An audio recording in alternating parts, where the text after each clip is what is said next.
Object create होने पे constructor call होता है, लेकिन जब ऑब्जेक्ट डिस्ट्रॉय होता है तब क्या कॉल होता है? प्रोग्रामिंग में इस स्टेज को हैंडल करता है डिस्ट्रक्टर। लास्ट वीडियो में हमने कंस्ट्रक्टर ओवरलोडिंग देखा और समझा कि कंस्ट्रक्टर ऑब्जेक्ट को कैसे इनिशियलाइज करता है। आज हम ऑब्जेक्ट लाइफ साइकिल का लास्ट स्टेप समझेंगे, डिस्ट्रक्टर, और ये कॉन्सेप्ट मेमोरी मैनेजमेंट समझने के लिए बहुत इंपॉर्टेंट है। तो चलो सबसे पहले बात करते हैं डिस्ट्रक्टर की। डिस्ट्रक्टर होता क्या है? तो डिस्ट्रक्टर हमारा एक स्पेशल मेथड होता है जो ऑटोमेटिकली कॉल होता है जब हमको क्या करना होता है, ऑब्जेक्ट को डिस्ट्रॉय करना होता है।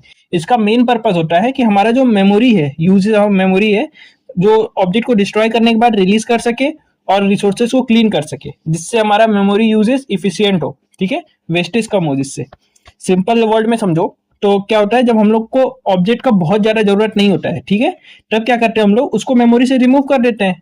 ठीक है, और जो अवेलेबल जो रिसोर्सेस होते हैं उनको फ्री कर देते हैं ताकि अगला ऑब्जेक्ट उसको यूज कर सके, मेमोरी फ्री कर देते हैं। और इसी क्लीन अप प्रोसेस को हैंडल करता है क्या, डिस्ट्रक्टर। समझ आया?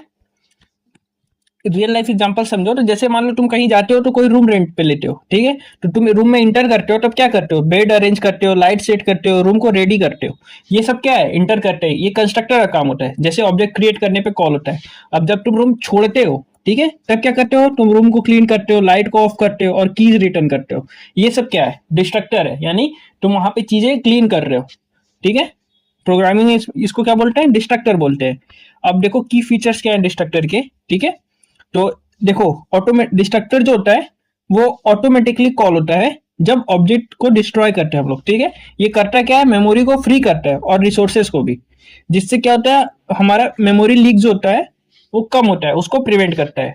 इसके पास, डिस्ट्रक्टर के पास कोई भी पैरामीटर भी नहीं होता है और कोई रिटर्न टाइप भी नहीं होता है। ठीक है, अब बात करते हैं, देखो सी प्लस प्लस में डिस्ट्रक्टर कैसे होता है। सी प्लस प्लस में हम लोग डिस्ट्रक्टर मैन्युअली डिफाइन करते हैं। ठीक है, और उसको हम लोग डिफाइन किससे करते हैं, टिल्डेट से, जिसमें हमारा जो डिस्ट्रक्टर, जैसे हम लोग कंस्ट्रक्टर बनाते हैं वैसे ही डिस्ट्रक्टर का जो होता है वो नेम जो होगा वो सेम होगा किससे, क्लास नेम से, लेकिन उसके आगे हम लोग क्या यूज करते हैं, टिल्डेड सिंबल। ठीक है, जैसे यहाँ पे देखो हमने स्टूडेंट क्लास बनाया, फिर हमने एक डिस्ट्रक्टर बनाया, तो क्या किया, टिल्डेड सिंबल लगाया, फिर सेम क्लास नेम का फंक्शन बनाया और कॉल कर दिया। ठीक है, तो इससे क्या होता है, हमारा जो डिस्ट्रक्टर होता है वो कॉल होता है। ठीक है, डिस्ट्रक्टर इंपॉर्टेंट क्यों है, ठीक है, तो क्या करता है डिस्ट्रक्टर, हमें डिस्ट्रक्टर इंश्योर करता है कि हमारा जो मेमोरी है वो रिलीज रहे, रिसोर्सेज क्लीन रहे और प्रोग्राम हमेशा स्टेबल रहे। ठीक है, ये क्या होता है, बहुत यूज होता है और बहुत इंपॉर्टेंट होता है किसके लिए, लार्ज प्रोग्राम्स के लिए। हमारा जो लार्ज प्रोग्राम होता है उसमें मेमोरी यूजेस बहुत ज्यादा होते हैं, तो वहां पे बहुत इफिशियंटली हमें मेमोरी को यूज करना होता है। जो अनवांटेड, मतलब जो अनयूज ऑब्जेक्ट्स हैं उनको हमें रिमूव करके मेमोरी यूज करना होता है। ठीक है, तो वहां पे डिस्ट्रक्टर बहुत इंपॉर्टेंट हो जाता है।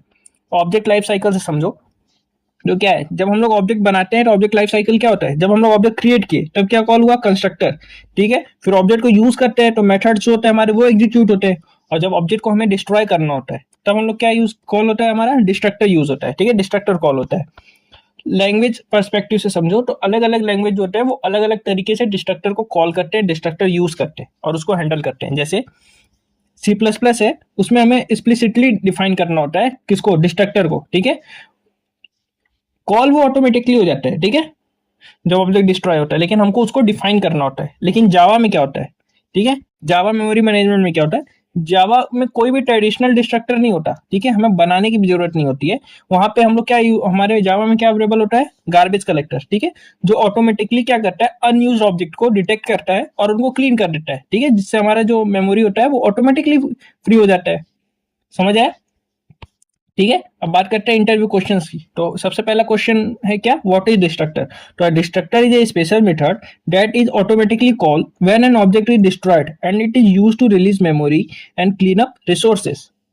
ठीक है, अब इसी का फॉलोअप क्वेश्चन क्या हो जाएगा कि डज डिस्ट्रक्टर टेक पैरामीटर्स, क्या डिस्ट्रक्टर के पास कोई पैरामीटर होता है, तो इसका जवाब है no, destructors do not take parameters and do not have any return type. Okay, तो बस आज के वीडियो में इतना ही, मिलते हैं आपको अगली वीडियो में, तब तक के लिए बाय बाय, अपना ख्याल रखना। वीडियो अच्छी लगी होगी तो वीडियो को लाइक करना, दोस्तों में शेयर करना और चैनल को सब्सक्राइब कर लेना। नेक्स्ट वीडियो में हम लोग देखेंगे स्टैक और हीप मेमोरी कैसे वर्क करती है ऑब्जेक्ट क्रिएशन पे। ठीक है, तो मिलते हैं आपको अगली वीडियो में, तब तक के लिए बाय बाय।